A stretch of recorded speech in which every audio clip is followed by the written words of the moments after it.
Subukan mo naman ang ganitong luto sa manok.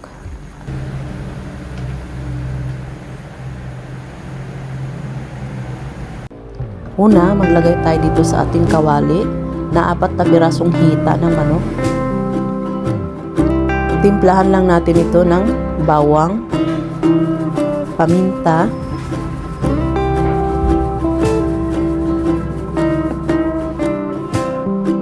sukang puti, toyo, liquid seasoning, at maglagay rin ako dito ng dahon ng laurel, tubig at konting pampalasa. Pakuluan lang natin ito ng mga 15 minutes. Kapag kumulo na, baliktarin lang natin.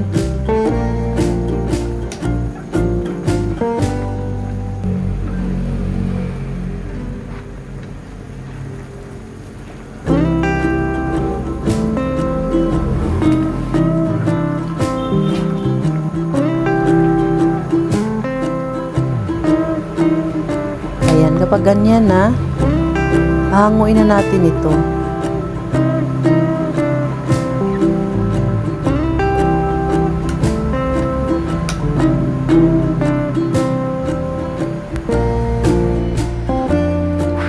Tapos, papalamigin muna natin siya.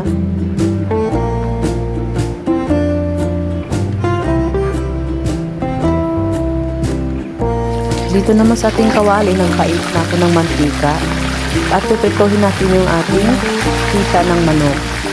Ito yung nagpapasarap sa ating pagprito ng manok. Kailangan natin i-adobo muna bago natin na prituhin dahil mas masarap ito kaysa sa dire-diretsong prito. Ayan, kita nyo naman para siyang pork crispy. Napakalutong ng kanyang balat.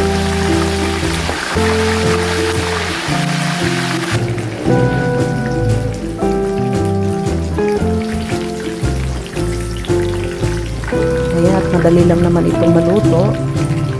Tingnan nyo ang kanyang balat para siyang crispy pork. Ayan, kayo na bahala kung anong gusto nyo sausawan. Para sa akin, hindi na kailangan ng sausawan dahil masarap na ito. Yun lamang, maraming salamat sa panunood.